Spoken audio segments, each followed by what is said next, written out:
नमस्कार दोस्तों, आज मैं फिर से स्टार्ट करने जा रहा हूँ 89 अनुच्छेद से, क्योंकि ऑलरेडी हम लोगों ने 88 तक कर लिया है। ठीक है, तो शुरू करते हैं। देखो, 89 में कहा गया है कि राज्यसभा का सभापति और उपसभापति होगा। मतलब 89 का अनुच्छेद 89 में राष्ट्रपति का राज्यसभा का सभापति और उपसभापति का पद दिया गया है। देखो, भारत का ही तो उपराष्ट्रपति जो सभापति होते हैं, भारत का जो सभापति होते हैं वही तो भारत का उपराष्ट्रपति होते हैं। तो अनुच्छेद 89 में ही कहा गया है कि जो भारत का उपराष्ट्रपति होगा ना, वह स्वतः ही राज्यसभा का अध्यक्ष हो जाएगा। इसके लिए संविधान में अलग से कोई चुनाव कराने की आवश्यकता नहीं होगी सभापति के लिए। तो सिंपल बोलो कि अनुच्छेद 89 में राज्यसभापति और उपसभापति का क्या दिया गया है? पद दिया गया है। ठीक है, समझ रहे हो ना? राज्यसभा का सभापति और उपसभापति का पद है। संसद के अधिकारी में आप जाओगे तब। ठीक है, यहाँ तक क्लियर हो गया होगा अच्छे से। ठीक है, अब आपने एक और पढ़ा होगा, वहां पे भी अनुच्छेद, आप वहां जो बैक में अनुच्छेद 63 में कहा क्या गया? अनुच्छेद 63 में कहा गया है कि भारत का एक उपराष्ट्रपति होगा, और अनुच्छेद 64 में कहा गया है कि जो उपराष्ट्रपति होगा ना, वो राज्यसभा का पदेपन सभापति होगा। लेकिन जो अनुच्छेद 89 है ना, उसका पद को वर्णन कर दिया गया है। इसलिए किया गया है ताकि राज्यसभा का जो सभापति होगा उसका अलग से कोई चुनाव नहीं कराया जाएगा। समझ रहे हो ना? उप सभापति और सभापति का कोई अलग से चुनाव नहीं कराया जाएगा। ये संविधान के अनुच्छेद 89 में ही मेंशन कर दिया गया है। ठीक है, समझ रहे हो? आप समझ रहे हो? आगे चलते हैं। अनुच्छेद 90, अनुच्छेद 90 कह रहा है कि उप सभापति का पद रिक्त होना, पद त्याग पद और पद से हटाया जाना है। अगर 90 में उप सभापति का, उप सभापति मतलब उपाध्यक्ष का अगर पद रिक्त हो जाता है, या उसको पद से त्याग किया जा सकता है या पद से हटाया जा सकता है। समझ रहे हो ना? यही बोला गया है। यहाँ तक क्लियर है? समझ में आया?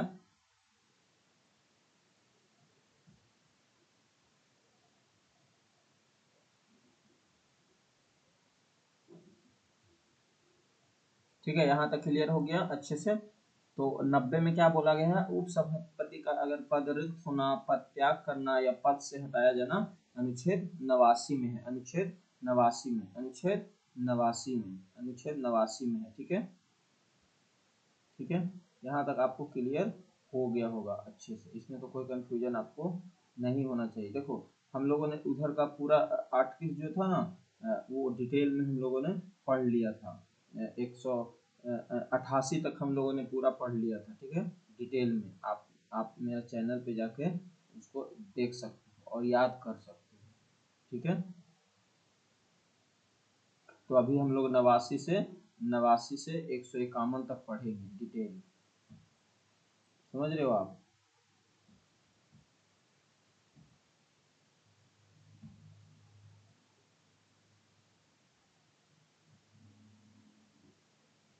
अब आगे आते हैं 91। देखो, 91 में कह रहा है सभापति के कर्तव्यों का पालन करने या सभापति के रूप में कार्य करने की उपसभापति या अन्य व्यक्ति की शक्ति होगी।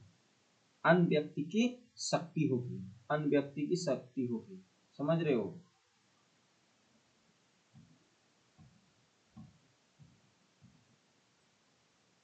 मतलब ना 91 में कह रहा है कि जो सभापति होती है ना, क्या सभापति कौन होते हैं? उपराष्ट्रपति। उनका कर्तव्यों का पालन करने, सभापति के रूप में कार्य करने और उप सभापति अन्य व्यक्तियों की शक्ति के बारे में पूरा डिटेल अनुच्छेद 91 में दिया गया है।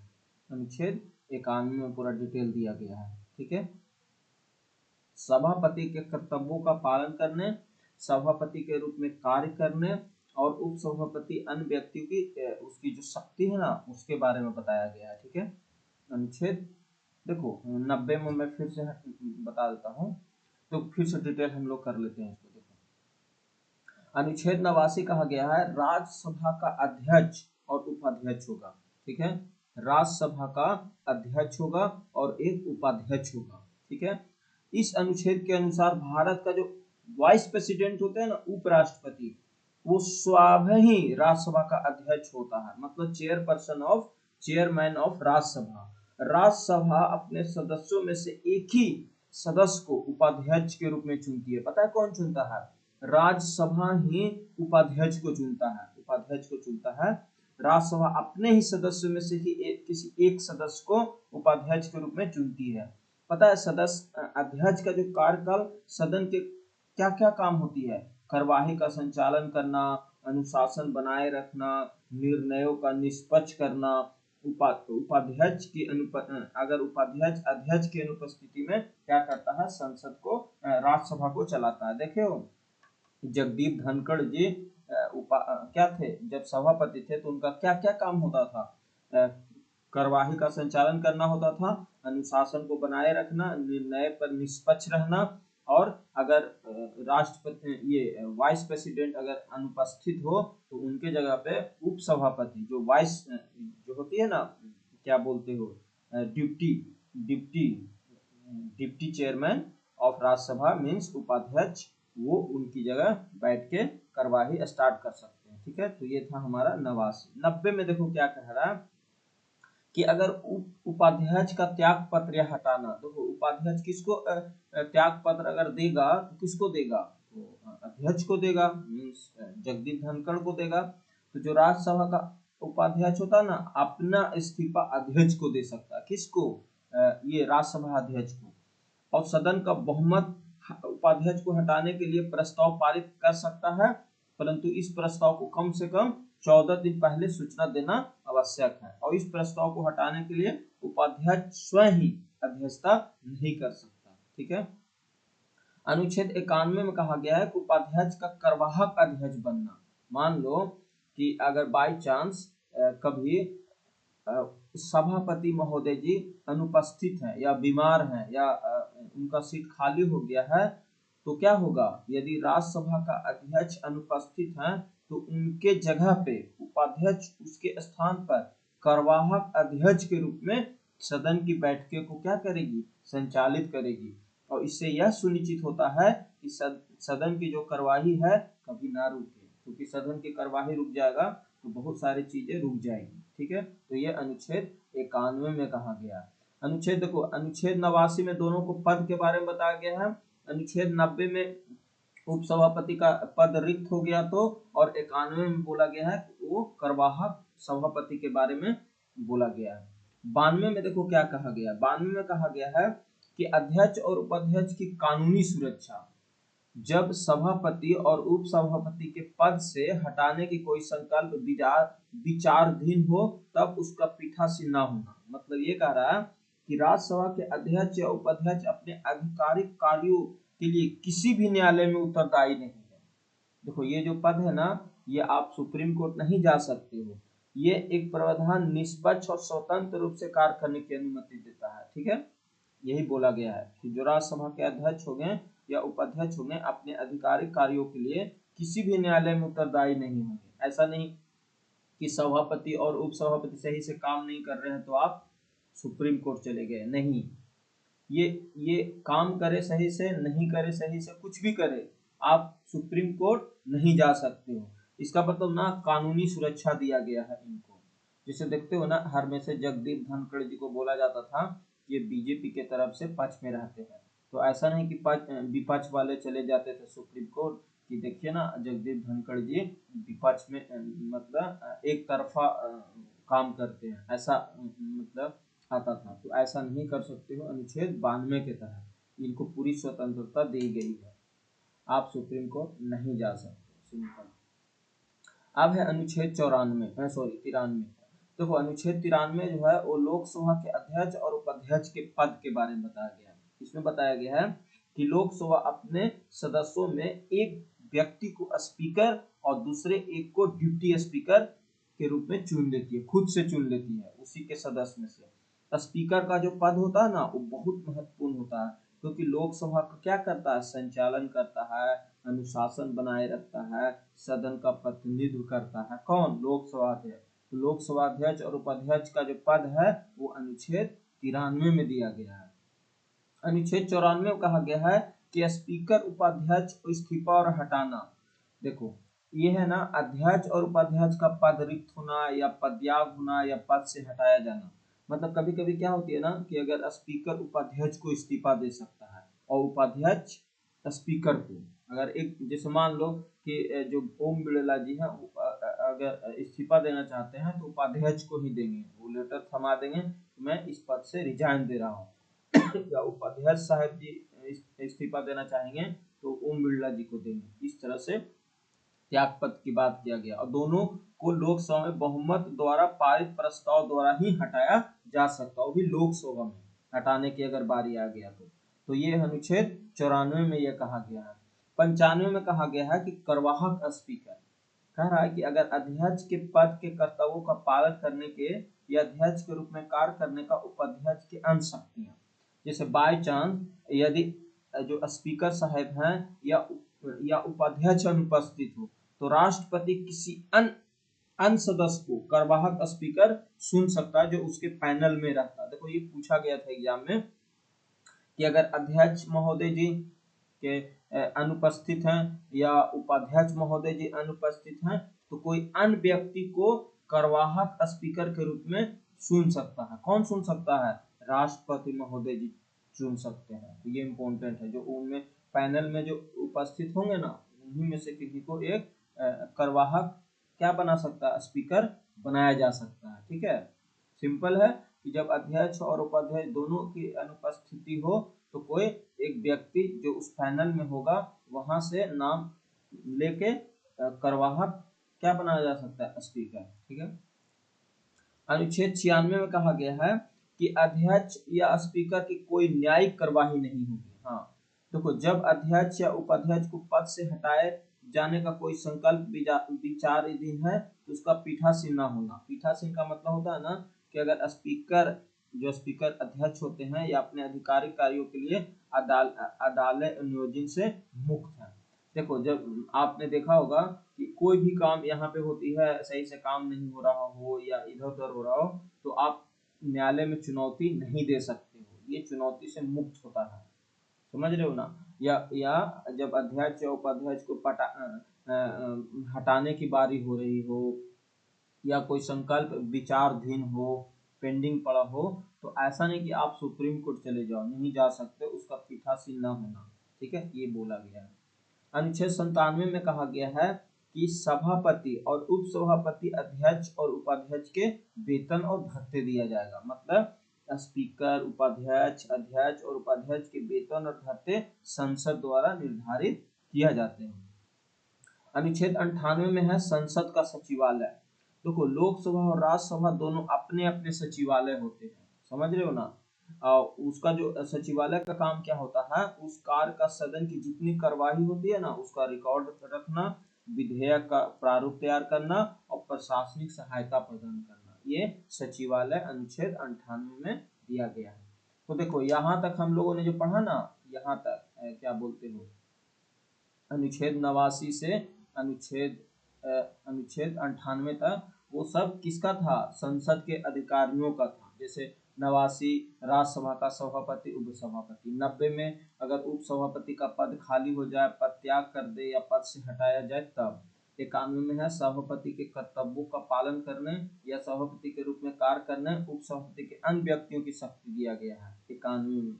92 में है कि जब सभापति या उपसभापति को पद से हटाए जाने का कोई भी संकल्प विचाराधीन हो तो उनका पीठासीन नहीं होगा। पीठासीन का मतलब आप कानूनी एक्शन नहीं ले सकते हो या आप सुप्रीम कोर्ट नहीं जा सकते हो, ये 92 में है। 93 में है लोकसभा का अध्यक्ष और उपाध्यक्ष का पद। 94 में है अध्यक्ष का और उपाध्यक्ष का अगर पद रिक्त हो जाता है, पद त्याग हो जाता है या पद से हटाया जा सकता है, एक विशेष बहुमत से हटाया जाता है, लोकसभा में ही हटाया जाता है। 95 में है कि अध्यक्ष के पदों का कर्तव्य का पालन करने या अध्यक्ष के रूप में कार्य करने के लिए उपाध्यक्ष या अन्य व्यक्ति की शक्ति। मान लो कि 95 में कहा गया ना कि अगर अध्यक्ष साहब अनुपस्थित हो या उपाध्यक्ष साहब अनुपस्थित हो तो क्या होगा, उसके जगह पे कोई अन्य व्यक्ति जो उस पैनल में नामिनेट होंगे वो राष्ट्रपति क्या करेगा, उनको कार्यवाहक अध्यक्ष बना सकता है। 96 में कहा गया कि जब अध्यक्ष और उपाध्यक्ष को पद से हटाए जाने का कोई संकल्प विचाराधीन हो तो इनका भी पीठासीन नहीं कर सकते, मतलब इसके लिए आप सुप्रीम कोर्ट नहीं जा सकते हो। 97 में सभापति और उप सभापति अध्यक्ष का जो है ना वो वेतन और भत्ते है, और 98 में सचिवालय है। यहाँ तक हम लोगों ने समझ लिया। अब है देखो 99 में क्या दिया गया है, संसद सदस्यों की शपथ, ओथ जो लेते हैं ना वो 99 के तहत लिया जाता है। संसद में शामिल होने वाले प्रत्येक सदस्य को संविधान के प्रति निष्ठा की शपथ लेनी पड़ती है। शपथ बिना कोई भी कार्य नहीं कर सकते हो आप। तो 99 में कहा गया है कि सदस्यों द्वारा शपथ या प्रत्यांग होगा, शपथ लिया जाएगा, आप शपथ भी ले सकते हो। तो अनुच्छेद 99 में है, अनुच्छेद 99 में आपको बोला गया है कि संसद सदस्यों द्वारा आप शपथ और प्रतिज्ञा लोगे। देखो अनुच्छेद 100 में कहा गया है कि मतदान और कोरम। देखो संसद सदस्यों का मतदान रिक्तियों के होते हुए भी सदनों को कार्य को शक्ति और घनपूर्ति, देखो क्या होती है ना कि किसी भी प्रस्ताव को पारित करने के लिए साधारण बहुमत की आवश्यकता पड़ती है, और कभी कभी क्या होती है वोट बराबर हो जाती है। तो इस स्थिति में क्या होती है, जो न्यूनतम उपस्थिति होता है ना सदन का, वो उसका कुल हिस्सा का 1/10 होना चाहिए। तो कभी कभी क्या करती है जो अध्यक्ष साहब जी होते हैं वो अपना मत यूज कर सकते हैं। तो किसी भी प्रस्ताव को पारित करने के लिए साधारण बहुमत की जो आवश्यकता होती है ना वो, क्योंकि आपको पता है कोरम का अर्थ क्या होता है, न्यूनतम अनुपस्थिति। जो भी सदन चलाना हो उनकी कुल 1/10 व्यक्ति की उपस्थिति होना बहुत जरूरी है, नहीं तो आप नहीं चला सकते हो सदन को। ठीक है, समझ रहे हो जी।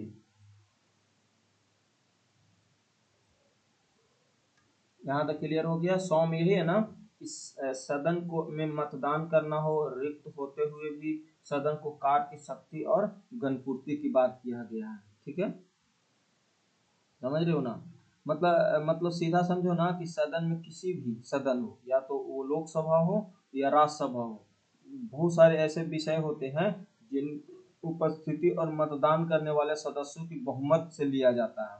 और मतदान में पता है या तो अध्यक्ष स्पीकर होंगे या चेयरमैन को पहले वोट देने का अधिकार नहीं होता था, लेकिन इसमें किया गया, इसमें क्या किया गया कि यदि मतदान के दोनों पक्ष बराबर हो जाए, 50-50 हो जाए, तो क्या होगा, जो अध्यक्ष जो लोकसभा के स्पीकर हैं वो या राज्यसभा के चेयरपर्सन हैं वो अपना निर्णायक मत दे सकते हैं।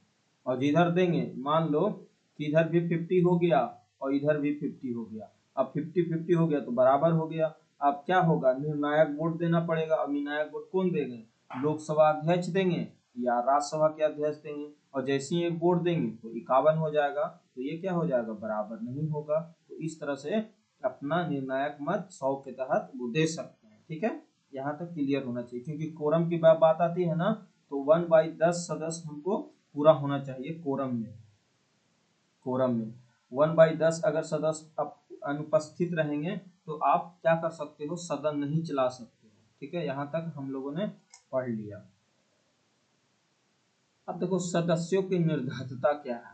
देखो 101 में बोला गया है कि सदस्यों की रिक्त होना, सदस्यों की रिक्त होना। देखो सदस्यों के रिक्त होना का मतलब होती है कि एक व्यक्ति दो सदन का सदस्य नहीं हो सकता। यदि कोई व्यक्ति दो सदन का सदस्य चुना जाता है तो उनमें से एक सीट को त्याग देना होगा, 101 के तहत बोला गया। जैसे आपने ये क्या बोलते हो, राहुल गांधी जी को देखा था ना, दो जगह से चुनाव जीते थे, एक तो वायनाड से जीत चुके थे और एक बरेली से जीते थे, बरेली से नहीं, अमेठी से नहीं, अमेठी से नहीं, रायबरेली से जीते थे, रायबरेली से। तो ऐसा नहीं है संविधान में कि आप दोनों जगह के पद को रख सकते हो, नहीं, आपको एक पद को इस्तीफा देना होगा, वो भी 14 दिन के अंदर आपको इस्तीफा, मतलब एक पद को खाली करना होगा। तो देखा था उन्होंने वायनाड को पद को खाली कर दिया था। तो 101 में यही बोला गया है कि स्थान को रिक्त होना, मतलब आप क्या कर सकते हो, एक व्यक्ति दो सदन का सदस्य नहीं हो सकते, जब भी होना होगा तो आपको एक ही पद रखना होगा। समझ रहे हो ना, यही बोला गया, मतलब एक सीट रखना होगा। अनुच्छेद 102 का राज्य सदस्यों की निर्धारिता। देखो निर्धरता का मतलब होता है ना अयोग्यता। देखो आधारता नहीं पूछ रहा, निर्धरता पूछ रहा, मतलब अयोग्यता। किसी भी सांसद को अयोग्य घोषित किया जा सकता है, कब और कैसे? उसका लाभ का पद धारण करता हो, जैसे कोई गवर्नमेंट जॉब में आ गया है तो उसको पद को हटाना पड़ेगा, या दिवालिया घोषित हो गया हो, या मानसिक रूप से अस्वस्थ हो, या भारतीय नागरिक छोड़ चुका हो। जैसे मान लो कि आप सांसद थे और अमेरिका में गए और शिफ्ट हो गए और आपने वहां का नागरिकता ले लिया, तो यहाँ का जो आपका एमपी पद होगा वो स्वतः खत्म हो जाएगा। तो यही बोला गया है सदस्यों की जो है ना डिस्क्वालिफिकेशन, डिस्क्वालीफाई करना, डिस्क्वालीफाई करना। यहाँ पे क्या बोला गया है 101 में बोला गया सदस्यों के रिक्त होना। मान लो कि आपने 2 पोस्ट ले लिया, कहीं से भी आप 2 पोस्ट ले लिए हो, जैसे राहुल गांधी का मैंने एग्जांपल दिया कि रायबरेली से भी थे और वायनाड से भी थे, तो एक पद को उनको त्याग करना पड़ा, तो ये अनुच्छेद 101 के तहत उनको करना पड़ा। अनुच्छेद 102 के तहत डिस्क्वालीफाई करना होता है। किसी भी सांसद को आप डिस्क्वालीफाई कब कर सकते हो? जब वो लाभ के धारण करता हो, लाभ का पद धारण करता हो, या दिवालिया घोषित हो चुका हो, या मानसिक रूप से अस्वस्थ हो, या भारतीय नागरिकता को पूरी तरीका से छोड़ चुका हो, तो वहां पे हम उसको डिस्क्वालीफाई कर सकते हैं। ठीक है, समझ रहे हो ना? और भी बहुत सारे कारण होते हैं, तो डिस्क्वालीफाई करने का यही रीजन है कि हम किसी भी मंत्री एमपी को, हम एमपी को या मेंबर ऑफ पार्लियामेंट का कोई भी हो, अपर या लोअर, हम उसको हटा सकते हैं। ठीक है, समझ रहे हो ना आप? मतलब सिंपल मानो ना कि 102 यही बताता है ना कि कौन कौन कारणों से कोई भी व्यक्ति की लोकसभा या राज्यसभा का सदस्य बनने का डिस्क्वालीफाइड ठहराया जा सकता है। देखो इसको 2 भागों में बांटा जा सकता है। देखो हम लोगों ने डिटेल पढ़ा है, आपको पता होना चाहिए कि समान आयोग्यता जनरल डिस्क्वालिफिकेशन कब होती है? लाभ का पद। मान लो कि कोई व्यक्ति है ना, वो केंद्र राज्य सरकार के अधीन लाभ का पद धारण कर लेता है, तो सांसद बनने के लिए वो आयोग हो जाएगा। जैसे कोई व्यक्ति मान लो सरकारी बोर्ड का चेयरपर्सन बन गया, तो उसे सांसद नहीं बनाया जा सकता। संसद के कुछ को कानून द्वारा लाभ का पद नहीं घोषित किया गया, जैसे आप जानते हो प्रधानमंत्री, मंत्री, मुख्यमंत्री, राज्यपाल, ये सब क्या है? लाभ का पद नहीं है। रोग के लिए क्या है? ताकि सरकार के आर्थिक लाभ लेकर निष्पक्ष पक्षपाती ना करे। मानसिक अस्वस्थ, अगर वो कोई व्यक्ति जो है वो पूरी तरीका से अस्वस्थ दिख रहा है, जैसे मानसिक रूप से कमजोर दिख रहा है, तो वो भी डिस्क्वालीफाई कैटेगरी में आ जाएगा। दिवालिया हो जाना, मान लो कोई व्यक्ति बैंक से बहुत सारा लोन लिया और वो चुका ही नहीं पा रहा है और दिवालिया हो चुका है, तो बैंक करप्ट हो गया, तो उस स्थिति में भी उसका मेंबर ऑफ पार्लियामेंट का जो पद होगा ना वो डिस्क्वालीफाई कर दिया गया। नागरिकता से संबंधित, मान लो कोई विदेश में जाके सिटीजनशिप ले लिया स्वेच्छा से अनुच्छेद 9 के द्वारा, तो क्या होगा? वहां पे भी इसकी पद को डिस्क्वालीफाई कर दिया जाएगा। ठीक है, या संसद द्वारा जो भी कानून बनाए गए हैं ना उसकी अयोग्यता हो जाती है, जैसे आपने भ्रष्टाचारी में संलिप्त हो, या आप अपराध कर लिए हो। देखते हो ना, अपराध का मतलब होता है ना 2 वर्ष से अधिक अगर आपने अपराध कर लिया है और तो आपका डिस्क्वालीफाई होना तय है। या चुनावी अनियमितता में दोषी पाए गए हो तो उसकी सदस्यता रद्द हो सकता है। याद करो राहुल गांधी जी एक केस में फंस गए थे, जो ना था सर ने मोदी वाला, तो उसमें एक कोर्ट था, सूरत का कोर्ट, उन्होंने सजा सुना दिया था 2 साल का। तो 2 साल तक सजा सुना देने के बाद क्या होता है ना, उनकी सदस्यता को डिस्क्वालीफाई कर दिया गया था 102 के तहत, क्योंकि वो इसके लिए थे। तो फिर उन्होंने क्या हुआ, सुप्रीम कोर्ट ने इसकी सजा सुनाया, बोला नहीं ऐसा आप नहीं कर सकते हो। ठीक है, ये था। अब होती है ना, देखो अनुच्छेद 102 के तहत बहुत सारे और होती है दल बदल। आप जानते हो ना कि जो 10वीं अनुसूची है 10th शेड्यूल, जिसमें एंटी डिफेक्शन लॉ लाया जाता है, दल बदल विरोधी कानून कहते हैं। इसके अनुसार कोई भी सांसद अपनी पार्टी छोड़ देता है या विरोधी दल में शामिल हो जाता है, उसे आयोग घोषित किया जा सकता है। जैसे अभी चर्चा में चलते रहता है कि जो बहुत सारे ऐसे लीडर है ना, जैसे मान लो कि आपने कांग्रेस से एमपी जीता और लालच देके आप बीजेपी में आ गए, तो आपको डिस्क्वालीफाई कर दिया गया जाएगा, क्योंकि यहाँ पे आपने एंटी डिफेक्शन लॉ को आपने क्या किया है, क्या किया है, रूल को उल्लंघन किया है, तो आपकी सदस्यता रद्द हो जाएगी। ये कानून पता है 1985 में 52वां संविधान संशोधन अमेंडमेंट के द्वारा लाया गया था। ठीक है, तो ये सब कब होती है, अनुच्छेद 102 के तहत मैं बता रहा हूँ। यदि किसी संसद की योग्यता या अयोग्यता प्रश्न उठता है तो उस पर निर्णय राष्ट्रपति करते हैं। समझ रहे हो ना, राष्ट्रपति इस निर्णय में निर्वाचन आयोग की सलाह भी लेते हैं। देखो यहाँ पे बोला गया है कि सदस्यों की निर्धारिता से संबंधित प्रश्नों का विन निश्चय करना, अनुच्छेद 103। देखो प्रश्न उठता है ना कि कब किसको डिस्क्वालीफाई करना है और क्या करना है। यदि किसी सांसद की योग्यता, योग्यता मतलब उसका क्वालिफिकेशन, या उसकी डिस्क्वालिफिकेशन पे अगर कोई प्रश्न उठ जाता है तो इसका निर्णय राष्ट्रपति करेंगे, और कोई नहीं कर सकता। हम और आप या प्रधानमंत्री नहीं करेंगे, राष्ट्रपति महोदय जी करेंगे। और राष्ट्रपति महोदय जी क्या करते हैं ना, सीधा राष्ट्रपति के निर्णय में इलेक्शन जो कमीशन है ना उनकी सलाह लेते हैं और देखते हैं कि इनकी क्वालिफिकेशन या डिस्क्वालिफिकेशन क्या है। तो यह प्रावधान 103 में दिया गया है। समझ में आ गया। 102 में है ना कि उसकी डिस्क्वालीफाई किस कंडीशन से होगा वो, और उनकी क्वालिफिकेशन और डिस्क्वालिफिकेशन किस कंडीशन से होगा, कैसे होगा, ये राष्ट्रपति जी करेंगे। और किससे सहायता लेंगे, ये निर्वाचन आयोग से सहायता लेंगे। तो ये अनुच्छेद 104 में दिया गया। ठीक है, तो बहुत इंपॉर्टेंट अनुच्छेद है, समझ रहे हो ना,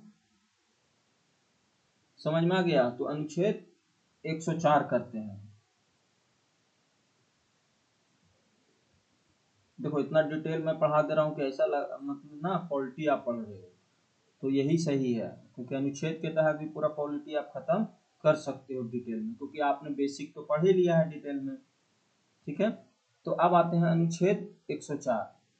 अनुच्छेद 99 के अधीन शपथ लेने या प्रतिज्ञा करने से पहले अधिकृत न होने पर निर्धरता किए जाने और बैठने मत देने की शक्ति। देखो हमारे संविधान में क्या है, आपने बोला ना कि 99 जो है ना वो शपथ से रिलेटेड है, कि हमारा कोई भी जब नया मेंबर ऑफ पार्लियामेंट बनेगा या एमपी बनेंगे तो उनको पहला टारगेट है कि शपथ लेना। लेकिन कभी कभी क्या होती है ना कि शपथ नहीं लेते हैं लोग। अगर कोई व्यक्ति लोकसभा या राज्यसभा का सदस्य तो बन गया लेकिन उनका शपथ नहीं ली, तो फिर भी संसद में बैठ जाता है या मतदान कर देता है तो वो अनकॉन्स्टिट्यूशनल माना जाएगा, उस पर दंड भी लगाया जा सकता है, पेनल्टी भी लग सकती है। इसी तरह अगर कोई व्यक्ति जनता के आयोग डिस्क्वालीफाई भी हो सकता है, फिर भी सदन की तरह बैठता है, वोट देता है, तो प्रत्येक क्या बोलते हो, प्रत्येक दिन 500 रुपया का जुर्माना लगाया जाता है। ठीक है, तो ये अनुच्छेद 104 में दिया गया है। ठीक है, यहाँ तक आपको समझ में आ गया होगा। देखो अनुच्छेद, देखो मैं यहाँ से पूरा अच्छे से समझा देता हूँ एक से। देखो अनुच्छेद 99 में है सांसदों के शपथ या प्रतिज्ञा का, कोई भी एमपी बने या एमएलए कोई भी बने, कॉन्स्टिट्यूशनल आप कोई भी बॉडी बनोगे तो आपको पहले शपथ लेना पड़ेगा। 99 में बोला गया। 100 में है कि कोरम की स्थिति में अगर बराबर हो जाएगा तो हम वो जो राज्यसभा का अध्यक्ष होते हैं सो सभापति महोदय जी, और लोकसभा के अध्यक्ष होते हैं वो अपना विवेक से अपना मत यूज कर सकते हैं। अनुच्छेद 100 में कहा गया। अनुच्छेद 101 में कहा गया है कि स्थानों का रिक्त होना, मान लो कि आपने कहीं 2 जगह से चुनाव जीत लिया तो एक जगह से आपको खाली करना पड़ेगा। 102 में कह रहा है ना कि सदस्यों की निर्धरता की बात हो रही है, यहाँ पे क्वालिफिकेशन की बात नहीं हो रहा है, डिस्क्वालिफिकेशन की बात हो रही है, कि हम कोई भी सांसद को या एमएलए को, एमपी को किस तरह से, एमएलए एमपी को भारतीय संसद में एमपी को कैसे हम डिस्क्वालीफाई कर सकते हैं उसके बारे में बताया गया। और 103 में कहा गया है कि उसका क्वालिफिकेशन और डिस्क्वालिफिकेशन का कोई भी प्रश्न उठता है तो हम क्या करेंगे, राष्ट्रपति उनके एक्शन लेगा और कहाँ जाएगा, कहाँ जाएगा, इलेक्शन कमीशन से वो सब पूछा जाएगा। 104 में कहा गया है 199 के अधीन, आप जानते हो कि अनुच्छेद अनुच्छेद 99 के अधीन कोई भी शपथ ले सकता है, शपथ के बिना आप संसद में नहीं बैठ सकते हो। अगर आप शपथ नहीं लेते हो तो बहुत सारे प्रावधान किया गया है कि अगर आप बिना शपथ के बैठ जाते हो तो क्या होगा, आपको 500 रुपया का पेनल्टी पर दिन के देना होगा। कोई भी व्यक्ति संविधान के शपथ के बिना संसद के कार्यवाही में भाग नहीं ले सकता, कोई भी व्यक्ति जानबूझकर आयोग होते हुए संसद के रूप में कार्य न कर सकता है। तो बहुत सारा मतलब अनुच्छेद 99 यही कहता है कि कोई भी व्यक्ति संसद का सदस्य बनने के बाद शपथ के बिना कार्य नहीं कर सकता। और अनुच्छेद 104 कहता है कि यदि कोई इस नियम का उल्लंघन करता है तो उस पर आर्थिक दंड दिया जाएगा। तो एक तरह से देखा जाए ना तो अनुच्छेद 104 अनुच्छेद 99 का दंडात्मक पक्ष है, पैनल प्रोविजन है। ठीक है, यहाँ तक हम लोगों को क्लियर हो गया होगा। अनुच्छेद 105 देखो क्या कहता है। अनुच्छेद 105 देखो, अनुच्छेद 105 पता है संसद के विशेष अधिकार दिया गया है। जो एमपी लोग हैं उनको विशेष अधिकार दिया गया है। इसमें देखो, संसद के दोनों सदनों के उनके सदस्यों और समितियों की शक्ति और विशेष अधिकार दिया गया है। देखो ये बहुत अच्छा है, मतलब ये जो है ना मानो तो एमपी लोग का कैरेक्टर के बारे में बताया गया है। जैसे देखते हो हर में से आप कि वहीं पे माँ बहन करने लगते हैं, जूता चप्पल, कोई किसी को आतंकवाद तो कोई किसी को कुछ भी बोल देता है, तो वो संसद के अंदर में बोलता है। तो आप ये नहीं कि उनकी करेक्टर को लेके आप सुप्रीम कोर्ट चले जाओ, नहीं जा सकते हो। इनको पूरी तरीका से विशेष अधिकार दिया गया है।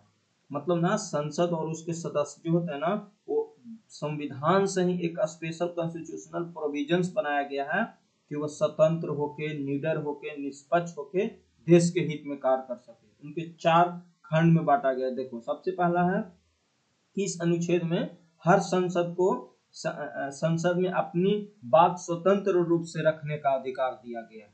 ठीक है, दूसरी बात, संविधान के अन्य प्रावधानों से नियम भी रखा गया है, जिससे खुले तौर पे बिना डर के बोल सकता है, कुछ भी बोल सकता है। देखो ना कभी कभी गाली गलौज भी कर देते हैं लोग, चाहे वो किसी भी सरकार का पक्ष में हो या विरोध में हो, कर सकते हैं। समझ रहे हो ना। देखते हो ना कोई भी सांसद आप देखते हो ना किसी भी नीति की आलोचना करने लगता है, तो ये सब जो है ना इसके लिए आप कोर्ट नहीं जा सकते हो। इसके लिए आपको कोर्ट जाने की कोई जरूरत नहीं है, ना इस पे कोई मुकदमा चलेगा। कोर्ट के अंदर आप कुछ भी करो, जूता चप्पल माई बहिन सब चलता है यहाँ पूरी तरीका से। इन लोग को पूरा स्वतंत्र दिया गया है, समझ रहे हो ना। इसलिए इस पे कोई इम्यूनिटी कोर्ट नहीं ले सकते, मतलब ना इसकी अदालत का उत्तरदायी नहीं ठहराया जा सकता। हाँ लेकिन है कि जो लोकसभा अध्यक्ष होंगे ना, जो मेंबर ऑफ पार्लियामेंट के स्पीकर होते हैं, वो ये कदम उठा सकते हैं। उनको लगता है कि ऐसा होगा तो वो डिस्क्वालीफाई कर सकते हैं, बहुत सारे काम कर सकते हैं। समझ रहे हो ना। संसद के उनको की विशेष अधिकार में क्या क्या शामिल होती है, संसद के दौरान कार्यवाही, अवरोध से सुरक्षा, संसद की कार्यवाही का प्रकाशन, संसद के भीतर अनुशासन, अवमानना का नियंत्रण सब किया गया है। ठीक है, सिंपल जानो ना कि अनुच्छेद 105 में संसद की संवैधानिक स्वतंत्रता दिया गया, किसको, एमपी को।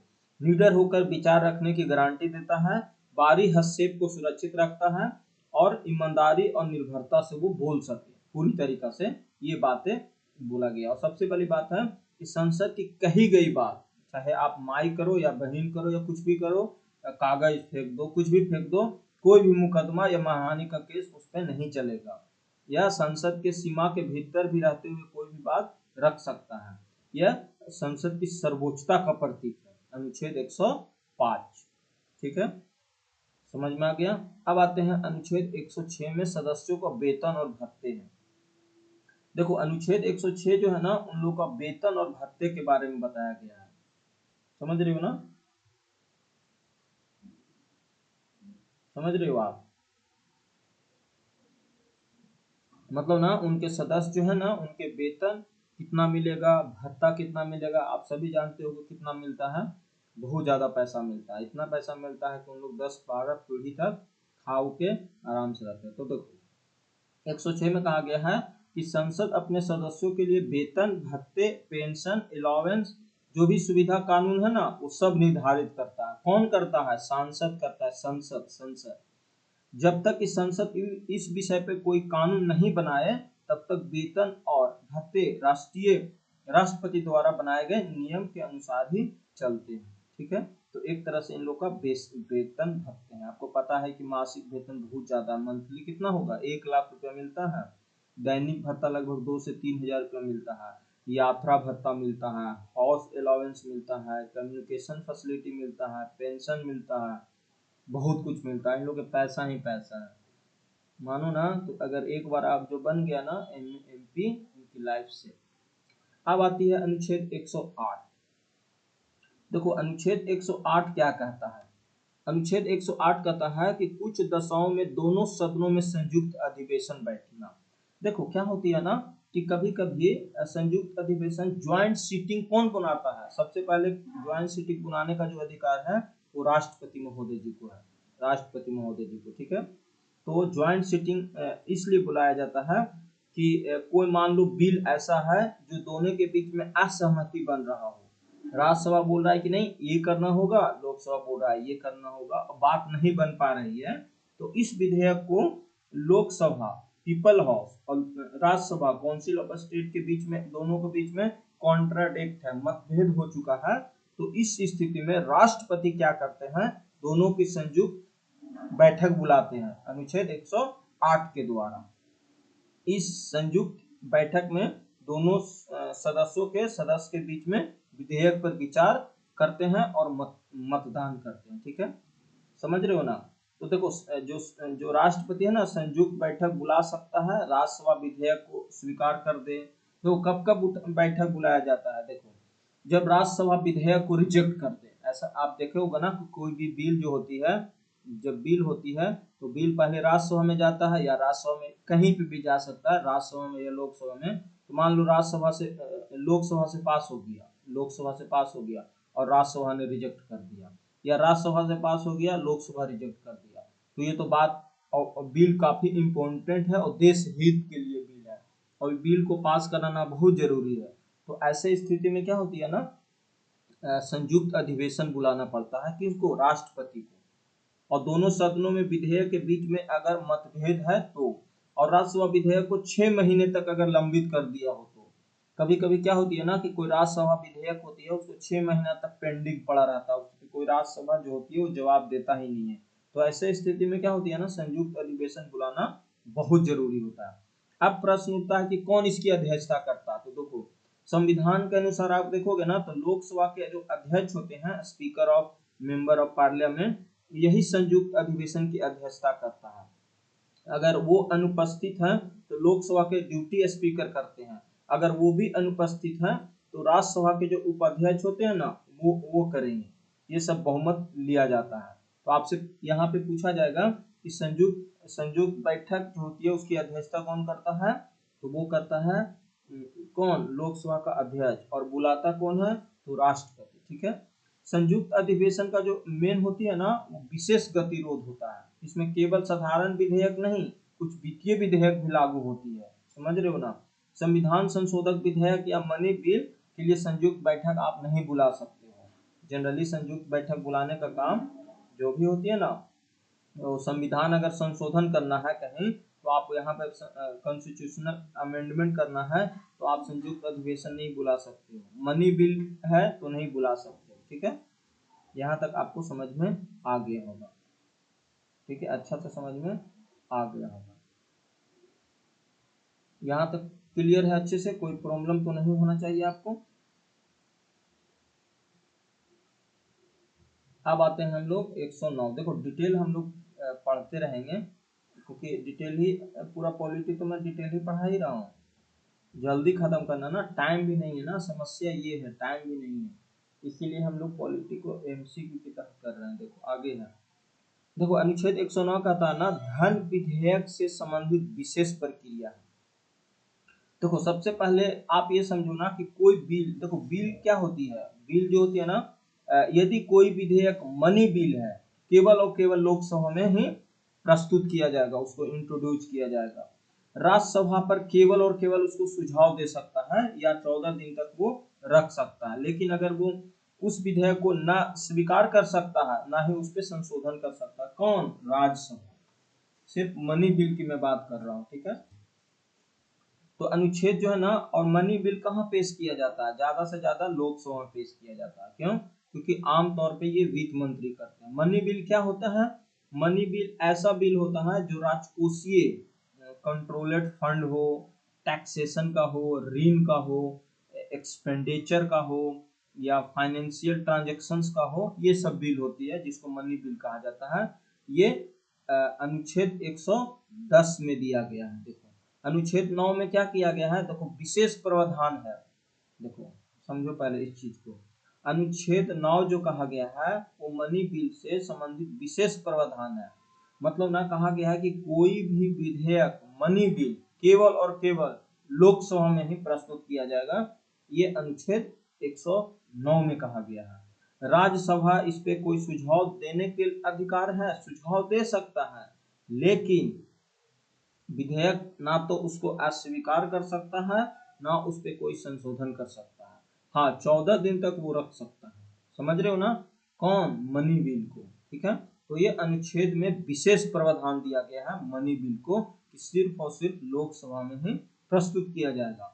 तो सीधा अब यह समझो कि अनुच्छेद 109 ये बताया गया है कि जब कोई मनी बिल संसद में पेश किया जाता है तो उसकी प्रक्रिया साधारण जो विधेयक होती है ना, ऑर्डिनरी बिल से काफी अलग होता है। मतलब ये अनुच्छेद वित्तीय लोकतंत्र को दर्शाता है। ठीक है, मनी बिल कहाँ पेश किया जाता है, तो ये मनी बिल लोकसभा में प्रस्तुत किया जाता है, राज्यसभा में नहीं। और ये आमतौर पर मनी बिल वित्त मंत्री से ही पेश होता है।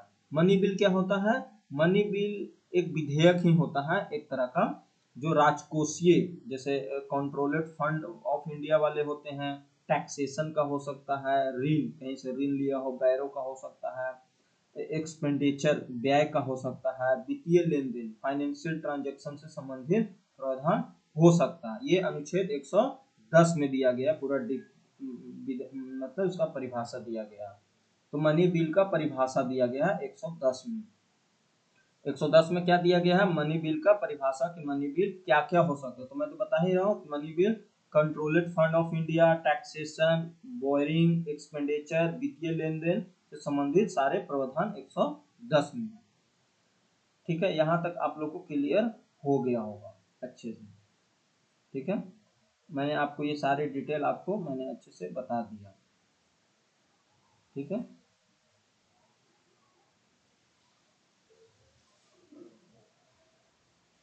आगे चलते हैं।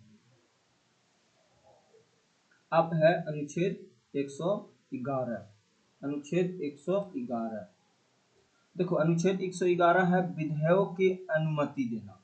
देखो अनुच्छेद 111 ये कहता है, हम विस्तार से इसको समझते हैं कि जब कोई बिल विधेयक संसद के दोनों सदन, या तो वो लोकसभा हो या राज्यसभा द्वारा पारित हो जाता है और उसे राष्ट्रपति के पास जब भेजा जाता है, तो उस पर विधेयक क्या करते हैं, स्वीकृति दे सकता है या पुनः विचार कर सकता है, संसद को भेज सकता है। मतलब यहाँ पे क्या जाता है, वीटो, वीटो पावर यही है, वीटो पावर। राष्ट्रपति जो जी है ना, यही वीटो पावर यहाँ पे लगाते हैं। ठीक है, समझ रहे हो ना, वीटो पावर लगाते हैं। तो अनुच्छेद 111 है जो किसी भी विधेयक को संसद में पारित होने के बाद वह तभी कानून बनता है जब उसे राष्ट्रपति क्या करे, मंजूरी दे दे, साइन कर दे। इस अनुच्छेद के तहत राष्ट्रपति कानून बनाने की अंतिम प्रक्रिया को फाइनल स्टेप में शामिल किया जाता है अनुच्छेद 111 के तहत। आपको पता होना चाहिए कि ये कोई समान, देखो राष्ट्रपति के पास बहुत सारे विकल्प होते हैं। जब कोई विधेयक राष्ट्रपति के पास जाता है ना, तो उनके पास 3 विकल्प होते हैं। एक तो होते हैं कि ये राष्ट्रपति उस विधेयक को उचित समझे और उस पर हस्ताक्षर करते, और जैसे ही हस्ताक्षर करेगा वो कानून बन जाएगा, बिल से क्या बन जाएगा, एक्ट बन जाएगा। वो बिल से सीधे एक्ट बन जाएगा, एक्ट, कानून बन जाएगा। ठीक है, दूसरा ऑप्शन है ना कि वो पूर्ण विचार के लिए भेजना, मतलब रिटर्न कर दे, जहां से आया था, लोकसभा से आया था तो लोकसभा में, या राज्यसभा से राज्यसभा में, संसद के पास पूर्ण विचार के लिए वापस भेज दे। देखो यदि संसद उस विधेयक को पुनः उसी रूप में पारित कर देती है तो राष्ट्रपति अनिवार्य रूप से स्वीकृति देनी पड़ेगी। जैसे मान लो राष्ट्रपति महोदय जी के पास भेजा गया और वो कुछ नहीं किया, ना संशोधन किया, ना किसी तरह का वो इसमें चेंजिंग किया, और वहीं भेज दिया राष्ट्रपति महोदय जी के पास, तो क्या होगा, राष्ट्रपति महोदय जी जो है उन पे सिग्नेचर कर देंगे। पता है, इस तरह को बोला जाता है सस्पेंसिव वीटो। मैंने पढ़ाया भी है यानी राष्ट्रपति केवल एक बार रोक सकता है, वो भी अस्थायी रूप से नहीं, टेम्पोररी होती है। ठीक है, अब आती है ना कि कौन कौन से ऐसे चीज होते हैं जो राष्ट्रपति को नहीं भेज सकते। जैसे विधेयक अगर मनी बिल हो तो राष्ट्रपति उसे वापस नहीं भेज सकता, साइन करना ही पड़ेगा। केवल स्वीकृति दे सकता है या रोके रख सकता है, जिसको पॉकेट वीटो कहा जाता है। ठीक है, तो आपको पता है ना कि मैंने राष्ट्रपति के स्वीकृति के बारे में टाइप्स ऑफ प्रेसिडेंशियल पावर में मैंने वीटो के पावर बताया था। यही अनुच्छेद मैं 111 की चर्चा कर रहा हूँ। एक था एब्सोल्यूट वीटो, राष्ट्रपति किसी भी बिल को पूरी तरह से अस्वीकार कर देता है, इसे विधेयक समाप्त हो जाता है। सामान्यतः ये निजी बिल, प्राइवेट मेंबर वाले बिल होते हैं। ठीक है, तो इसी को एब्सोल्यूट वीटो कहा जाता है। एक होता है सस्पेंसिव वीटो, जो यहाँ पे अभी लागू हो सकता है। जैसे कोई विधेयक है ना जो पूर्ण विचार के लिए वापस भेज सकता है, लेकिन संसद द्वारा पारित कर देती है, इसीलिए उसको बोला जाता है क्या, सस्पेंसिव वीटो। और एक होता है पॉकेट वीटो, जब राष्ट्रपति किसी विधेयक को अपने पास अनिश्चित तक रोक देता है। भारत में एक प्रसिद्ध है, क्योंकि इंडियन पोस्ट बिल आपने देखा होगा ना, जिन्होंने ज्ञानी जैल सिंह ने 1986 में किया था। तो इस तरह से आप देख रहे हो ना कि अनुच्छेद 111 जो है वो क्या है, विधेयकों की अनुमति मतलब वीटो पावर राष्ट्रपति जी को देने का पूरा तरीका से अधिकार है। ठीक है, तो ये था हमारा पूरा अनुच्छेद। देखो फिर से हम लोग रिपीट कर लेते हैं ये वाले अनुच्छेद थोड़ा सा जल्दी जल्दी। 101 में है स्थानों का रिक्त होना। अगर आप कहीं दो जगह से चुनाव जीत चुके हो तो एक जगह आपको इस्तीफा देना होगा और एक ही जगह आपको रखना होगा। दूसरा है अनुच्छेद 102, सदस्यों के निर्धरता, मतलब वहां आपका डिस्क्वालीफाई कैसे होगा इसके बारे में बताया गया, disqualification of member of parliament, और इसके राष्ट्रपति जी निर्वाचन आयोग से लेंगे। नई निर्धरता के बारे में बताया गया। अनुच्छेद 103 कहा गया ना कि सदस्यों का निर्धरता से संबंधित कोई भी अगर प्रश्न चिन्ह लगता है तो राष्ट्रपति इन पे एक्शन लेंगे और वो इलेक्शन कमीशन ऑफ इंडिया से पूछा जाएगा, उनसे सलाह लेंगे। अनुच्छेद 104 में कहा गया है कि अनुच्छेद 99 के तहत, अगर 99 में क्या बोला गया है कि कोई भी संसद को ओथ लेना होगा अगर आप नए नए मेंबर ऑफ पार्लियामेंट बने हो तो। लेकिन अगर आप ओथ नहीं लेते हो 104 के तहत तो आप पे लीगल एक्शन लिया जाएगा, पेनल्टी दे सकता है, कुछ भी हो सकता है, आप पे डिस्क्वालीफाई भी करने की क्षमता है तो कर सकती है। अनुच्छेद 105 में यही कहा गया है कि संसदों के विशेष अधिकार दिया गया है। मतलब ना आप जो देखते हो ना, आपने देखा होगा लोकसभा या राज्यसभा में, वहां पे देखते रहते हो ना चिल्लाते लोग रहते हैं, वो उस पे चिल्ला रहा है, उस पे चिल्ला रहा है, यहाँ तक तो कोई बोलता है कि तुम डकैत हो, कोई किसी को बोलता है कि तुम आतंकवादी हो, कोई किसी को बोल देता है कि तुम चोर हो, ऐसे बोला जाता है ना। तो ये सब बातें उन लोगों के लिए बोलने का पूरा अधिकार दिया गया है, संसद से ही दिया है, संसद के द्वारा दिया गया है। तो इसके लिए कोई कोड ऑफ कंडक्ट नहीं कर सकते हो, मतलब कोड ऑफ कंडक्ट नहीं, मनहानि नहीं कर सकते हो आप, जेल क्या बोलते हो, इस पे केस नहीं कर सकते हो, ना कोई कोर्ट कहाँ सुप्रीम कोर्ट जा सकते हो, इस पे कोई किसी तरीका का कोई लीगल एक्शन नहीं लिया जाता, पूरा छूट है उन लोगों का। 106 में है सदस्यों का वेतन और भत्ते दिया जाता है, भर भर के मिलता है पैसा, मत बोलो कितना मिलता है। अनुच्छेद 108 में है कुछ दशाओं में संसदों को संयुक्त बैठक, जैसे आप जानते हो ना कि कभी कभी ऐसा बिल होता है जो राज्यसभा से भी पास ना हुआ हो और लोकसभा से पास हो गया हो, या लोकसभा से पास हो गया और राज्यसभा से पास ना हुआ, दोनों के बीच में मतभेद उत्पन्न होता है, मतभेद उत्पन्न हो गया हो या बात नहीं बन पा रही हो, तो इस स्थिति में क्या होती है ना, राष्ट्रपति महोदय जी संयुक्त अधिवेशन की व्यवस्था करवाते हैं और उसकी अध्यक्षता कौन करता है, लोकसभा अध्यक्ष करता है। ठीक है, एक है अनुच्छेद 109। देखो अनुच्छेद 109 में है धन विधेयक का विशेष प्रक्रिया बताया गया है। इनमें यही बोला गया है कि धन विधेयक को सिर्फ और सिर्फ हम लोकसभा में प्रस्तुत कर सकते हैं, राज्यसभा में नहीं। राज्यसभा सिर्फ और सिर्फ इस पे क्या कर सकता है, एक तरह से क्या बोलते सुझाव दे सकता है, ना कि उस पर वोटिंग कर सकता है, ना उस पर अमेंडमेंट कर सकता है, ना उसको रोक के रख सकता है। अगर रोक के रखा तो मैक्सिमम 14 दिन तक ही रख सकता है, 14 दिन तक रख लिया तो माना जाएगा कि वो ऑटोमेटिक पास हो गया। फिर है कि 110 में है कि मनी बिल क्या है, मनी बिल के पूरा डिटेल परिभाषा दिया गया है। तो मैंने आपको बताया ना कि मनी बिल क्या होती है। मनी बिल उसी को कहा जाता है, जैसे मनी बिल क्या होती है, जैसे टैक्सेशन वाला हो गया हो, बैरिंग वाला हो गया, एक्सपेंडिचर वाला हो गया हो, फाइनेंशियल ट्रांजैक्शन से संबंधित बिल हो, कॉन्ट्रोडक्ट फंड वाला हो, ये सब मनी बिल के होती है, उसकी परिभाषा से संबंधित है। 111 में ही बोला गया है वीटो पावर, राष्ट्रपति जी वीटो पावर लगाते हैं यहीं पे अनुच्छेद 111 में। देखो राष्ट्रपति जी के पास जब कोई बिल आता है ना, तो बिल उनको पास 3 ऑप्शन होता है। एक तो होता है कि उन पे आसानी से सिग्नेचर कर दे, एक होता है कि वो पूर्ण विचार के लिए जहां से आया वहां भेज दे, और एक होता है कि अपना विवेक अधिकार उपयोग करे, वीटो पावर लगा दे। तो ये हमारा यहाँ तक अनुच्छेद था। अब आती है अनुच्छेद 112। अनुच्छेद 112 देखो, इसमें है वार्षिक वित्तीय विवरण के बारे में बताया गया है। मतलब जो आपने देखा होगा, भारत का जो संसद है हर साल 1 फरवरी को बजट तैयार करता है। तो हर साल सरकार जो होती है वो एक वित्तीय रिपोर्ट प्रस्तुत करती है कि सरकार कितनी रेवेन्यू जनरेट करेगी, कहाँ कितना खर्च करेगी, उसी को वित्तीय विवरण कहा जाता है या बजट कहा जाता है। तो ये अनुच्छेद 112 में, ठीक है। कौन प्रस्तुत करता है, आपको पता होना चाहिए कि यह बजट जो होती है वो राष्ट्रपति के प्रस्तुत से किया जाता है, लेकिन वास्तव में इस मंत्री तो जो फाइनेंस मिनिस्टर होती है ना, पेश करते हैं।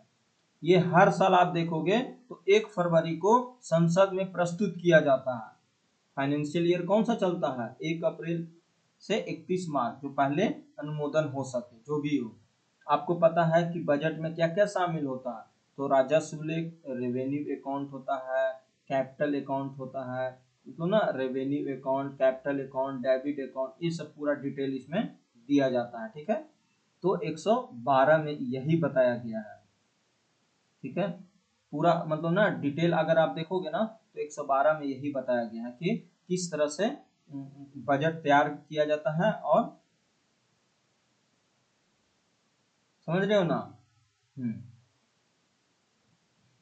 कोई इसमें कोई कंफ्यूजन नहीं होना चाहिए। देखो मैंने पूरा डिटेल आपको बता रहा हूँ। और भी देखो बजट में बहुत सारी बातें होती है, लेकिन यहाँ पे सिंपल आप जानो कि 112 में बजट है, और डिटेल हम लोग को पढ़ना उतना नहीं है, ठीक है। अब आते हैं 113। 113 देखो 113 जो है ना, 113 इसमें क्या बोला गया है कि संसद में प्रांकलन के संबंध में प्रक्रिया, प्रांकलन के संबंध में प्रक्रिया, मतलब कह सकते हो ना, सीधा सीधा ये बोला गया है कि जब वार्षिक वितरण बजट संसद में प्रस्तुत किया जाता है ना, तो उसमें प्रत्येक मंत्रालय का विभाग संसद में अपने खर्च के लिए धन मांगता है कि हमें इतना दे दो, रेलवे हमको इतना दे दो, फिर डिफेंस बोलता है हमको इतना दे दो, एजुकेशन वाला बोलता है इतना दे दो, सब ये बोलता है। मतलब पूरी तरीके से अनुदान की मांग करते हैं, डिमांड ऑफ ग्रांट्स कहा जाता है। ये लोकसभा हाउस ऑफ पीपल पे ही विचार किया जाता है और मतदान कर सकती है, राज्यसभा में इसका कोई अधिकार नहीं है। तो 113 में यही कहा गया है कि सुनिश्चित करता है कि केंद्र सरकार अपने किसी भी खर्च के लिए पहले संसद विशेष लोकसभा की अनुमति ले। संसदीय नियंत्रण का ये मूल सिद्धांत है। तो अनुच्छेद 13 में ही कहा गया है कि संसद प्रांकलनों के संबंध में प्रक्रिया है कि कौन से अनुदान किसको देगा, कौन से अनुदान किसको नहीं देगा, ये बोला गया है, ठीक है। बहुत सिंपल है यही कि जो भी प्रत्येक बहुत सारे मंत्रालय है ना हमारे देश में, वो सब मंत्रालय अपने अपने विभाग के लिए धन मांगते हैं। तो यही है अनुच्छेद 113, ठीक है। यहाँ तक आपने समझ लिया। मतलब जैसे शिक्षा मंत्रालय है वो स्कूल और विश्वविद्यालय के लिए धन मांगेगा, स्वास्थ्य मंत्रालय है वो अस्पताल और योजना के लिए मांगेगा, रक्षा मंत्रालय है सेना हथियार सुरक्षा के लिए धन मांगेगा, मांगेगा कि नहीं। तो ये सब अनुच्छेद 113 के तहत मांगते हैं, ठीक है। लेकिन ऐसा नहीं कि इस पे ऐसे ही आप जो मांगा दे दिया, इस पे वोटिंग होती है, वोटिंग का अधिकार होता है। राज्यसभा में केवल चर्चा कर सकती है, डिस्कशन होती है, या कोई बदलाव या स्वीकृति नहीं कर सकता है, ठीक है। समझ रहे हो ना। मतलब देखते हो ना, जब बजट का प्रस्तुति होता है तो पहले बजट प्रस्तुति किया जाता है, फिर अनुदान मांगने की प्रक्रिया होती है, तो अनुदान मांगने की प्रक्रिया 113 में ही बोला गया है। फिर उस पर चर्चा चलती है, फिर वोटिंग होता है, समझ रहे हो ना। तो ये बहुत बड़ा प्रक्रिया है, ठीक है। तो ये 113 में बोला गया है। 114 में देखो क्या कहता है, विनिमयक विधेयक। विनिमयक विधेयक का मतलब होता है कि जब अनुदान, जैसे आपने देखो बजट तो आपने बना लिया, अनुदान भी आपने मांग लिया, जब अनुदान की मांग लोकसभा के द्वारा पारित हो जाता है 113 के अंतर्गत, तो कोई सरकार विनियमन मतलब अप्रोप्रिएशन बिल लाती है। अप्रोप्रिएशन बिल का मतलब होता है ना कि जिसका उद्देश्य होता है ना कि वो औपचारिक अनुमति, फॉर्मल अप्रूवल लिया जाए, ताकि जो भी कॉन्ट्रिब्यूशन फंड से धन निकाला जा सके। जैसे मान लो कि आप एजुकेशन को जो मिनिस्टर के था, मतलब ये क्या बोलते हैं, मंत्रालय को उन्होंने धन आवंटित कर दिया। तो धन तो ऐसा नहीं कि आप जाओ बैंक में एटीएम लेके और आपको धन मिल जाएगा, ऐसा नहीं होता। उसके लिए बहुत सारे प्रोसेस से गुजरना पड़ता है। तो 114 में ही बोला गया है कि विनिमयक विधेयक करना पड़ता है, ठीक है। तो 114 में जो अनुदान मांगे गया अनुच्छेद 113 के तहत, तो सरकार जो होती है ना विनियमक विधेयक अप्रोप्रिएट बिल लाती है। मतलब इसका उद्देश्य ये होता है कि संसद में एक औपचारिक अनुमति हो, फॉर्मल अप्रूवल दिया जाए कि सामयिक जो भी धन आवंटित किया गया है वो निकाला जा सके और उसको यूज किया जा सके जिस काम के लिए वो मांगा है। मतलब सीधा सिंपल शब्दों में कहूँ ना कि कोई भी पैसा भारत की जो समेकित धन है कंट्रोलेड फंड ऑफ इंडिया से निकाला जा सके, जब तक कि संसद द्वारा विनियमन एक्ट अप्रोप्रिएशन एक्ट के तहत उनको अनुमति ना दे। अनुमति जब तक ना देगा वो धन नहीं निकाल पाओगे। इसलिए ये इसलिए जरूरी है ताकि कार्यपालिका जनता के जो धन है ना वो मनमानी तरीका से खर्च ना कर सके, क्योंकि सब तो टैक्स का पैसा होता है। अब आपके दिमाग में आता होगा विनिमयन विधेयक क्या होता है। तो देखो विनिमयन विधेयक जो होता है ना वो भी एक तरह का वित्तीय विधेयक होता है, फाइनेंशियल बिल होता है, जो संसद से अनुमति प्राप्त करता है और केंद्र सरकार लोकसभा पारित अनुदान के द्वारा ही धन आप निकाल सकते हो। मतलब जनता का पैसा जो है ना वो आप खर्च करने के लिए वैध की अनुमति बहुत जरूरी है। ये है 114 में। अब आती है ना कि कौन प्रस्तुत करता है, आपको तो दिमाग में आता होगा। तो विनिमय केवल और केवल कौन, फाइनेंस मिनिस्टर लोकसभा में ही प्रस्तुत तो करते हैं। राज्यसभा में इसे सिफारिश के लिए ही भेजा जा सकता है। क्यों? क्योंकि राज्यसभा में विधेयक को ना तो स्वीकार कर सकते हो ना ही इसको संशोधन कर सकते हो, ठीक है। यहाँ तक समझ में आ गया? पूरा डिटेल में मैं आपको समझा रहा हूँ एक एक पॉइंट को। अब है 115। देखो इसमें पूरा डिटेल दिया भी नहीं है, आप पढ़ोगे ना इसको तो मुझे नहीं लगता कि कुछ समझ पाओगे, तो एग्जाम में ऐसे नहीं पूछता है।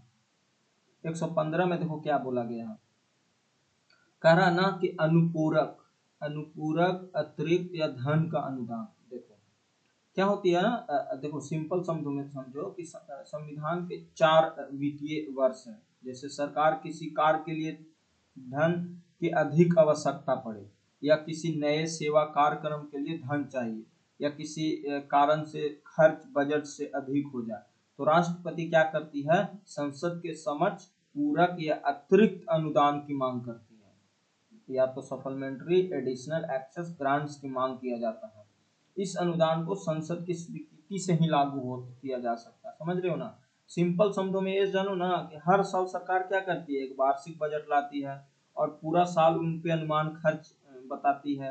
लेकिन अगर वर्ष के बीच में कोई अप्रत्याशित स्थिति आ जाए, जैसे युद्ध हो गया हो, महामारी आ गया हो, प्राकृतिक आपदा आ गया हो, नई योजना लानी हो या कोई मूल्य में वृद्धि हो गया हो, तो इसके लिए भाई एक्स्ट्रा फंड तो लाना होगा ना। जो आपने टारगेट किया था एक साल का, वो टारगेट तो आप कर पा रहे हो, लेकिन युद्ध में कैसे, युद्ध के लिए नहीं ना हम लोग टारगेट किए थे कि इन साल युद्ध होगा तो हम युद्ध करेंगे, इसके लिए हम इतना बजट बना रहे हैं, नहीं।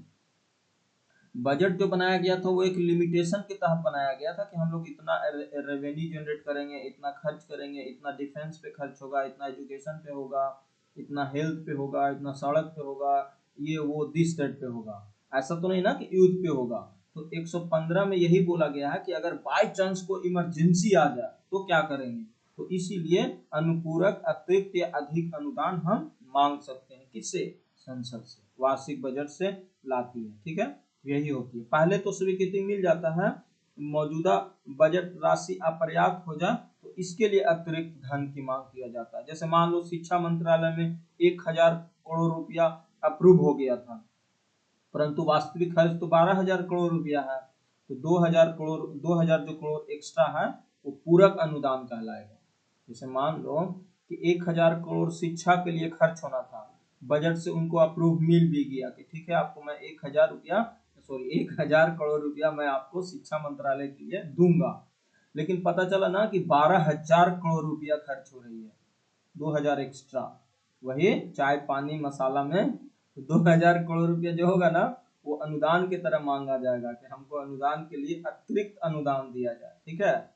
ये होती है इसका आंसर, समझ में आ गया। तो 115 में बोला गया है अनुपूरक अतिरिक्त अनुदान। देखो वार्षिक बजट तैयार, 113 में संसद में प्रांकलन की प्रक्रिया कैसे कैसे हम निकालेंगे, फिर 114 में मतलब ना संसद में ना कि कौन कौन किसको कितना पैसा देगा इधर उधर बजट के बाद अनुदान के, फिर 114 में विनियामक विधेयक, आप बिना अगर आपको बजट मिल भी गया तो आप कैसा पैसा निकालोगे, और 115 में एक्स्ट्रा अनुदान, ठीक है।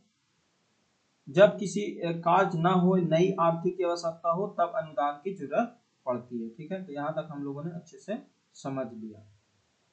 और देखो ये जानते हो ज्यादा से ज्यादा बीतक परिस्थितियां जब आती है ना तब ऐसा होती है। 116 पढ़ते हैं। देखो 116 में कहा गया है कि लेखा अनुदान, पर्यानुदान और अप अनुदान होना चाहिए। देखो ये क्या है, देखो इसमें कहा गया कि यदि किसी वित्तीय वर्ष की शुरुआत से पहले ही विनियमन अधिनियम पारित नहीं हुआ तो संसद क्या करेगी, अस्थायी रूप से वोट ऑफ अकाउंट के माध्यम से कॉन्ट्रोलर जो फंड है ना वो धन निकालने की अनुमति दे सकती है, क्योंकि विशेष परिस्थिति हो जाता है ना ऐसे में। तो यही बोला गया अनुच्छेद 116 कि अनुच्छेद 116 का उद्देश्य सुनिश्चित करना होगा कि देश की जो शासन व्यवस्था है वो बजट पास होने से पहले भी रुके नहीं। कभी कभी बजट की प्रक्रिया बहुत लंबा हो जाता है और नया वित्तीय 1 अप्रैल से शुरू होने से पहले संसद में पारित नहीं हो पाती, और सरकार में ऐसे बहुत सारी समस्या आ जाती है जिसमें वेतन देना हो, पेंशन देना हो, अनाज हो, रक्षा हो, चिकित्सा हो आदि के लिए पैसा कैसे खर्च होगा।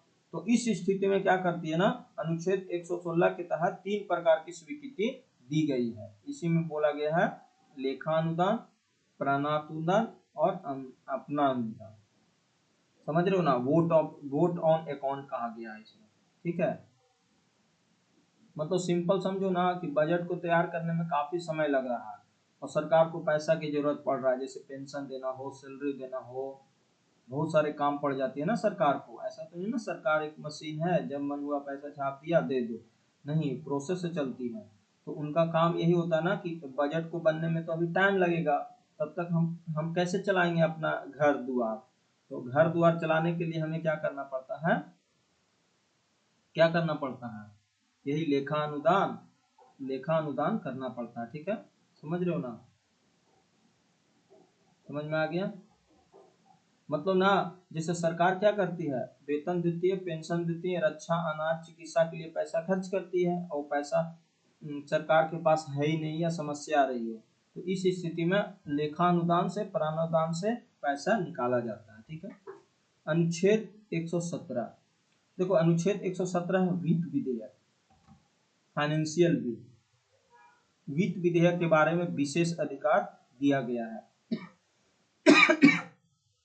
फाइनेंशियल बिल, देखो यदि कोई विधेयक ऐसा है जो सरकार के राजकोषीय मतलब कंट्रोलर फंड ऑफ इंडिया में सार्वजनिक खाते के धन के व्यय या प्राप्ति से कोई संबंधित है तो वो वित्तीय विधेयक कहलाता है। समझ रहे हो, वित्तीय विधेयक का पूरा डिफिनेशन यहाँ दिया गया है। मतलब ये कहा गया है कि यदि कोई विधेयक ऐसा है जो राजकोषीय मतलब कंट्रोलर फंड ऑफ इंडिया या सार्वजनिक पब्लिक अकाउंट ऑफ इंडिया के धन या व्यय से प्राप्त से कोई संबंधित मामला है, वो क्या होगा, वित्तीय विधेयक होगा। ऐसा कोई भी विधेयक केवल लोकसभा में ही प्रस्तुत किया जाता है और वह तभी राष्ट्रपति के अनुशंसा पे। समझ रहे हो ना, जैसे हर बिल सरकार के धन खर्च उधार से जुड़ी होती है। समान विधेयक नहीं बल्कि ये वित्तीय विधेयक कहलाता है। जैसे खर्च कितना किया, उधार कितना लिया, किसको कितना ब्याज दिया, ये सब क्या होती है, मनी बिल होता है। मनी बिल, मनी बिल को देखो आगे तो हम लोग मनी बिल पढ़ेंगे ही। मनी बिल का हम लोगों ने क्या था, डिफिनेशन दिया ही था 110 के अनुसार। लेकिन 117 में क्या बोला गया है, 117 में केवल उधारी और राजकोषीय व्यय और वित्तीय प्रावधान है और सख्ती से केवल लोकसभा में पेश किया जाता है। लेकिन 117 में है कि यदि कोई बिल जो है वो सरकार के राजस्व को प्रभाव डालता है तो ये अनुच्छेद 117 में कहा जाएगा। तो ये 100 क्या है, 110 और 117 से रिलेट करते हैं। ठीक है, आगे चलते हैं। अब आते हैं साधारणता प्रक्रिया, अनुच्छेद 118। अब आती है प्रक्रिया के नियम। देखो प्रक्रिया के नियम, संसद की प्रक्रिया के नियम। देखो अनुच्छेद 118 कहता है कि प्रत्येक सदन, या तो वो लोकसभा हो या राज्यसभा हो, अपने कार्य का संचालन कार्यवाही के लिए रूल बना सकता है।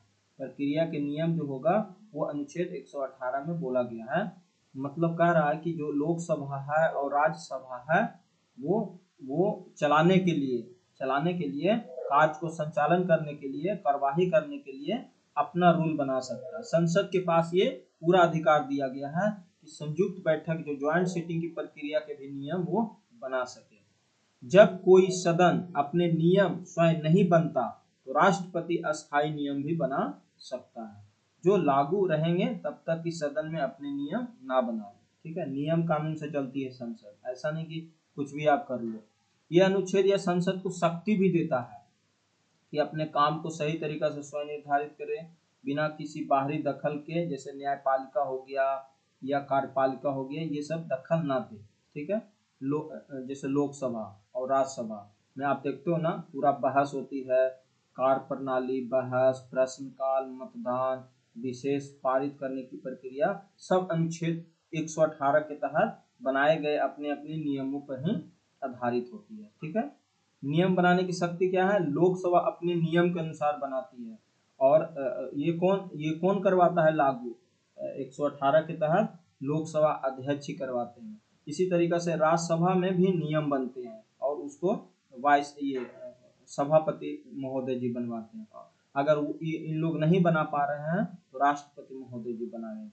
ठीक है, संयुक्त अधिवेशन के बारे में आपको मैंने बताया कि संयुक्त अधिवेशन की बुलाता है राष्ट्रपति जी और अध्यक्षता कौन करता है, लोकसभा अध्यक्ष। ठीक है, देखो इस नियम में क्या क्या बनाए जाते हैं। जो 118 है, 118 आपने देखा होगा, पूरा डिटेल दिया गया है कि सेशन कब होंगे, कौन सा सूची होगा, सदस्यों का आचरण कैसा होगा, कंडक्ट ऑफ मेंबर कैसा होगा, क्वेश्चन आवर होती है ना, प्रश्न काल होती है, फिर शॉर्ट नोटिस क्वेश्चन होता है, शून्य आवर होता है, विधेयक प्रस्तुत करने की पूरी प्रक्रिया होती है, आपको बहस कैसे करना है, वोटिंग कैसे करना है, फिर स्पीकर का, सभापति का क्या रूल और रेगुलेशन है, उसको क्या पावर दिया गया है, पार्लियामेंट्री कमेटी का पूरा गठन है, फिर डिसिप्लिन प्रोसीजर है। ये सब पूरा अनुच्छेद 118 में दिया गया है कि आपका अनुशासन, मर्यादा, कार्यशीलता सब आपको बना के रखना है, बिना कुछ किए आप नहीं कर सकते। जैसे प्रश्नकाल क्या होती है, प्रतिदिन लोकसभा की पहली घंटी में प्रश्नकाल शुरू हो जाता है 11 से 12 तक, ये 118 के तहत ही बनाया गया। फिर 12 से 1 बजे तक शून्यकाल चलता है। इस तरह से आप देखोगे 118 में पूरा नियम कानून बनाया गया। ठीक है, अब आते हैं 119। 119 में कह रहा है संसद में वित्तीय कार्य संबंधित प्रक्रिया का विधि द्वारा विनियमन करना। देखो ये होती है ना, जैसे मान लो अनुच्छेद 119 ये कहता है कि संसद को ये अधिकार है कि जो भी वित्तीय व्यवसाय, फाइनेंशियल बिजनेस के लिए संचालन के जो अपने नियम और रूल बना सकेंगे, वो इसके लिए कुछ ना कुछ तो पैसा की जरूरत पड़ेगा ना, नियम बनाने में या खर्च में। तो जो अनुदान की मांग होगा उस पर चर्चा होगा, मतदान होगा, कैसे होगा, संसद की सुनिश्चित करेगा, बजट निर्धारित समय से पारित हो जाए। यह अनुच्छेद 119 में कहा गया है। इसके अतिरिक्त संसद यह भी तय करेगी कि राजकोषीय जो अनुशासन है, फिजिकल डिसिप्लिन सब बना के रखना आपको। समझ रहे हो आप? ठीक है। अनुच्छेद 120 बहुत इंपॉर्टेंट है। अनुच्छेद 120 देखो, अनुच्छेद 120 है संसद में प्रयोग की जाने वाली भाषा।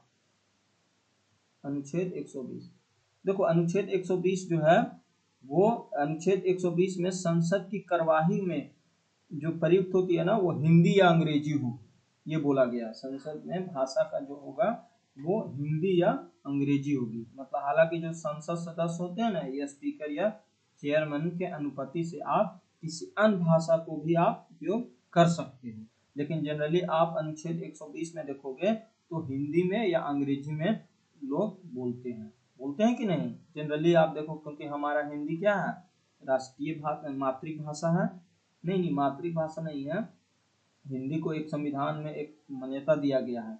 साथ ही साथ आप देखोगे ना तो ज़्यादा से ज़्यादा लोग इंग्लिश में बोलते हैं, इंग्लिश में।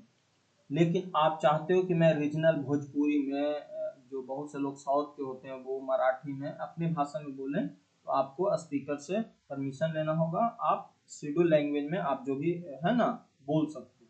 ठीक है। संविधान के लागू होने के अंदर में आप देखोगे तो संसद के भीतर अंग्रेजी भाषा को जारी करने की अनुमति थी, लेकिन क्या हुआ कि संसद में कानून को इसे आगे भी जारी रखा पड़ा। तो भारत ने क्या किया, कौन सी भाषा संसद की भाषा होगी। तो कुछ सदस्य चाहते थे ना कि संसद में केवल हिंदी हो, लेकिन कुछ लोग अंग्रेजी के भी तक मानना थे। तो इसीलिए इस समझौता पे हुआ कि अनुच्छेद 120 के तहत आप हिंदी और अंग्रेजी दोनों भाषाओं को मान्यता दे दी गई है। तो जनरली हिंदी और इंग्लिश बोली जाती है, और अगर आपको दूसरी भाषा बोलनी है तो आप बोल सकते हो। ठीक है। तो संसद की कार्यवाही में आप देखोगे तो जनरली दो भाषा, हिंदी और अंग्रेजी ही बोला जा सकता है। प्रस्ताव रखा जा सकता है या बहस किया जा सकता है। ठीक है। अब प्रश्न आता है कि अन्य भाषाओं की उपयोग कर सकते हैं? यस, कर सकते हो। यदि किसी संसद को हिंदी अंग्रेजी बोलने में कठिनाई हो रही है तो वो सूचीबद्ध जो भी भाषा है ना वो अपनी अनुमति ले ले चेयरपर्सन से या स्पीकर से, और वो बोल दे। जैसे मान लो कि कोई तमिलनाडु का सांसद है, अब बेचारा को इंग्लिश आ रहा है, हिंदी तो आ ही नहीं रहा, तो तमिल में बोलना चाहे तो बोल सकता है, बंगाली में सांसदी बोलना चाहे तो बोल सकता है, लेकिन अनुमति मिलने पर ही वो भाषा बोला जा सकता है। नहीं तो फिर क्या होगा ना, उसकी अनुवाद जो होगा वो ट्रांसलेट किया जाएगा बाद में, ऐसा होती है। ठीक है। तो जनरली आप देखोगे ना तो जो संसद का कार्यवाही होता है ना वो दो ही भाषाओं में रिकॉर्ड किया जाता है, या तो हिंदी में या अंग्रेजी में, क्योंकि ये हमारा अनुच्छेद 120 का रूल बनाया गया है कि संसद का जो भाषा होगी वो हिंदी ही और अंग्रेजी ही होगी। ठीक है। और भी बहुत सारे रूल हैं। मतलब ना संविधान में लागू होने के समय में 15 वर्षों तक ये सब चलते रहा, भारी विरोध हुआ, हिंदी होगा इंग्लिश होगा, हिंदी होगा इंग्लिश होगा। तो विरोध को खत्म करने के लिए दोनों भाषाओं का उपयोग किया गया। ठीक है। तो भारत की जो भाषाई है, क्योंकि आप जानते हो कि भारत एक भाषाई वाले देश है, यहाँ पे बहुत से भाषाएं बोली जाती है। समझ रहे हो आप? तो आप इतना समझो कि संसद की जो कार्यवाही होगा हिंदी की राष्ट्र भाषा के रूप में बढ़ावा दिया जाएगा, और अंग्रेजी लिंक लैंग्वेज के रूप में बनाए रखना है, और क्षेत्रीय भाषाओं को सीमित अनुदान के साथ किया जा सकता है। ठीक है। यहाँ तक क्लियर हो गया होगा।